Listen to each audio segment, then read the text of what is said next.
गांव के एक छोटे से इलाके में रघु नाम का एक सीधा सादा आदमी रहता था। उसकी किस्मत ऐसी चली कि वो 5 शादियां कर बैठा। लेकिन इस अनोखी शादीशुदा जिंदगी में सबसे बड़ा तूफान तब आया जब घर की सबसे बुजुर्ग सदस्य, उसकी माँ, 5 बहुओं के साथ रहने लगी। अब इस घर में सिर्फ रिश्तों का बंधन नहीं, बल्कि हर दिन सास बहू के झगड़ों और प्यार की नई कहानी भी लिखी जाने लगी। रघु की पहली शादी गौरी से हुई थी, जो उसकी माँ की पसंद थी। गौरी सुंदर, समझदार और हर काम में निपुण थी। सास को लगा कि घर को संभालने के लिए इससे अच्छी बहू कोई नहीं हो सकती। लेकिन शादी के कुछ सालों तक संतान न होने की वजह से माँ को चिंता होने लगी और उन्होंने दूसरी शादी की जिद पकड़ ली। सास और गौरी के रिश्ते में पहला झगड़ा यहीं से शुरू हुआ। गौरी को लगता कि वो घर की इकलौती बहू बनकर खुश रह सकती थी, लेकिन अब एक और बहू आ रही थी। रघु ने अपनी माँ की बात मानते हुए सीमा से दूसरी शादी कर ली। सीमा चुलबुली थी और उसे ये पसंद नहीं था कि गौरी हमेशा सास के करीब रहे। सास भी सीमा को ज्यादा पसंद नहीं करती थी, क्योंकि उसे गौरी से ज्यादा लगाव था। घर में अब 2 गुट बनने लगे, एक सास गौरी का, दूसरा सीमा का। रोज रोज छोटी छोटी बातों पर झगड़े होते, कभी रसोई में कौन पहले काम करेगा, तो कभी पूजा की थाली कौन उठाएगा। हर बात में विवाद।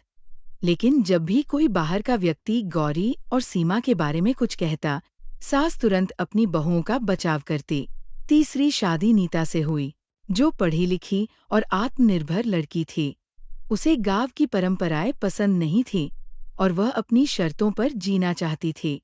जैसे ही वह घर आई, उसने सास के पुराने तौर तरीकों को चुनौती देना शुरू कर दिया।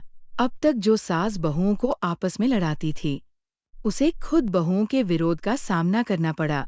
लेकिन नीता एक औरत के हक की बात करती थी और धीरे धीरे सास को समझ आया कि बहुओं को सिर्फ बहू नहीं, बेटी समझना भी जरूरी है। रघु की तीसरी शादी को मुश्किल से कुछ साल हुए थे कि एक दिन उसके चाचा ने उसे बुलाया। अपनी दोस्त की बेटी रेखा से शादी करने को कहा। रेखा के माता पिता गुजर चुके थे और उसे सहारे की जरूरत थी। परिवार की इज्जत बचाने के लिए रघु ने चौथी शादी भी कर ली। तुम्हें पता ही है कि मेरा कोई बेटा नहीं है, पर मैं तुम्हें ही अपना बेटा मानता हूँ, इसलिए तुम ही इससे शादी करने के लिए ठीक हो। चौथी शादी रेखा से हुई, जो बेहद शांत स्वभाव की थी।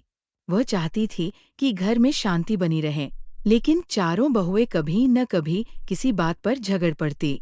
सास को अब एहसास हुआ कि अगर घर को एकजुट रखना है, तो उसे खुद ही झगड़े सुलझाने होंगे। धीरे धीरे वो हर बहू के साथ अलग अलग समय बिताने लगी, उनकी परेशानियां समझने लगी। कभी गौरी को ज्यादा जिम्मेदारियां देती, तो कभी सीमा को समझाती कि हर काम में प्रतिस्पर्धा अच्छी नहीं। रघु को लगा कि अब जिंदगी में और कोई बदलाव नहीं आएगा, लेकिन किस्मत को कुछ और ही मंजूर था। आखिर में जब रघु ने प्रियंका से 5वीं शादी की, तो सास के पास कोई और चारा नहीं था सिवाय इसके कि वह सभी बहुओं को एकजुट रखे। रघु ने उसे अपनाने का फैसला किया और इस तरह उसकी 5वीं शादी भी हो गई। प्रियंका विधवा थी और सास को लगा कि उसे सबसे ज्यादा प्यार और अपनापन देने की जरूरत है। उसी शाम को सास का कुछ औरतों के साथ झगड़ा हो जाता है। उसमें से एक औरत ने मार भी दिया था, जिससे सास नीचे गिर जाती है। पड़ोसन आकर ये बात सबको बताती है और सबको गुस्सा आता है। सब जल्दी से वहां जाते हैं और हाथों में मारने के लिए कुछ न कुछ सामान लेकर जाते हैं। ये सब देखकर वो औरतें भाग गई। अब जो सास कभी बहुओं पर हुक्म चलाती थी, वही सभी बहुओं की दोस्त और माँ बन गई। अब घर में झगड़े कम हो गए और हर बहू ने अपनी सास को एक नई नजर से देखना शुरू कर दिया। कहानी का निष्कर्ष। रघु की ये कहानी सिर्फ 5 शादियों तक सीमित नहीं थी, बल्कि ये सास और बहुओं के रिश्तों की गहराई को भी दर्शाती थी। एक समय था जब सास को सिर्फ झगड़े करना पसंद था, लेकिन धीरे धीरे उसने समझ लिया कि अगर हर बहू को प्यार और सम्मान मिले, तो एक बड़ा परिवार भी खुशी से चल सकता है। हमारी वीडियो को लाइक, कमेंट एंड शेयर करना ना भूलें।